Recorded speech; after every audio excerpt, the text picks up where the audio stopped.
प्रार्थना कर रही हैं कि मुझे सारे स्नेह बंधनों को काट दीजिए, तो सुन के लगता है कि ये क्या वैराग्य ऐसा क्यों बताया जा रहा है। तो वही है कि किसी न किसी तो वैराग्य लेना ही पड़ेगा, या तो भगवान से ही ले लें या फिर बाकी चीज़ों से लें। तो वही है कि हम सोचते हैं कि अच्छा, हम अगर बाकी चीज़ों मतलब अ, देखते हैं कि कोई बाकी चीज़ों की जगह भगवान की भक्ति कर रहा है, तो उनको लगता है कि बहुत बड़ा वैरागी है। बट जैसा हम लोग कल डिस्कस कर रहे थे कि सबसे बड़ा वैरागी तो वही है जिसने भगवान को ही छोड़ दिया है ना?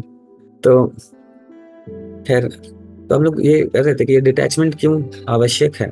डिटैचमेंट इसलिए आवश्यक है, बताइए आप लोग। दो तीन पॉइंट हमने डिस्कस किया था, क्यों आवश्यक है डिटैचमेंट।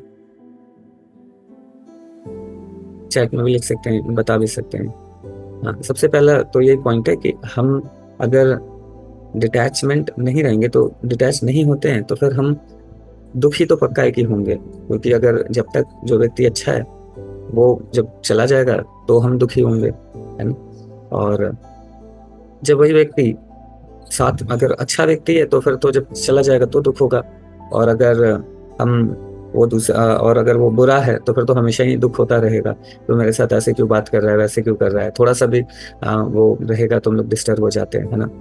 दूसरा डेफिनेटली क्या होता है कि हम अ, जब अटैच्ड होते हैं तो फिर हम सारे पापमय कार्यों को करके कोशिश करते हैं कि किसी तरीके से उस व्यक्ति को कुछ भी मतलब उसकी एक एक लगता है कि अरे कुछ भी उसको नुकसान नहीं पहुंचना चाहिए, और मतलब हमेशा वो एकदम सारी उसकी जरूरतों को पूरा कर दे, पैम्पर करने लगते हैं, है ना।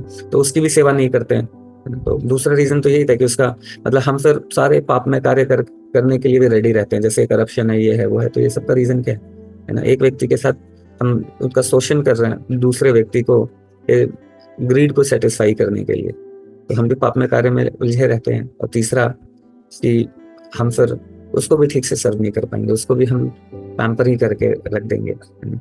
तो उसको भी सर्व तो नहीं कर पाएंगे सही तरीके से अगर डिटैच नहीं है तो, क्योंकि एक्सपेक्टेशंस भी रहेगा।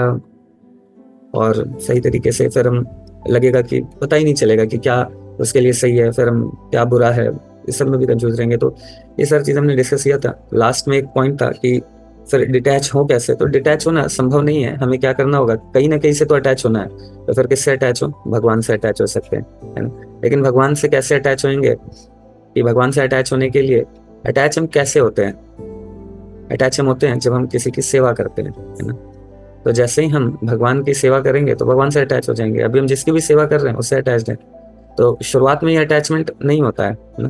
क्यों नहीं होता है, क्योंकि सेवा नहीं है भगवान की। अभी हमने माला वगैरह शुरू करा, भगवान के अटैच होने से कलयुग में क्या है, भगवान के नाम से अटैच होना। बट ये इतनी आसानी से तो नहीं होता है ना। कैसे हम अटैच होंगे, दो रीजन है। एक तो हम तब अटैच होते हैं जब उसकी क्वालिटीज के विषय में सुनते हैं, देखते हैं कि अरे ये इतना प्रेम हमसे करता है, तो फिर हम अपने आप हमारा भी प्रेम बढ़ने लगता है ना। जैसे बॉलीवुड में दिखाता है ना, हीरो हीरोइन के लिए खूब सारा प्रयास कर रहा है, फिर वो हीरोइन भी देखती हो कि माय गॉड इतना प्रेम कर रहा है। तो भगवान से बड़ा हीरो कौन है ना। इतना भगवान से ज्यादा कोई प्रेम भी नहीं कर सकता। तो उनके विषय में जब हम पढ़ते हैं, है ना, तो फिर अपने आप भगवान से अटैचमेंट होने लगता है।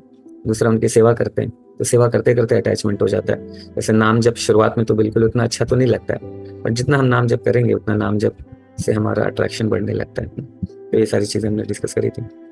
हरे राम राम राम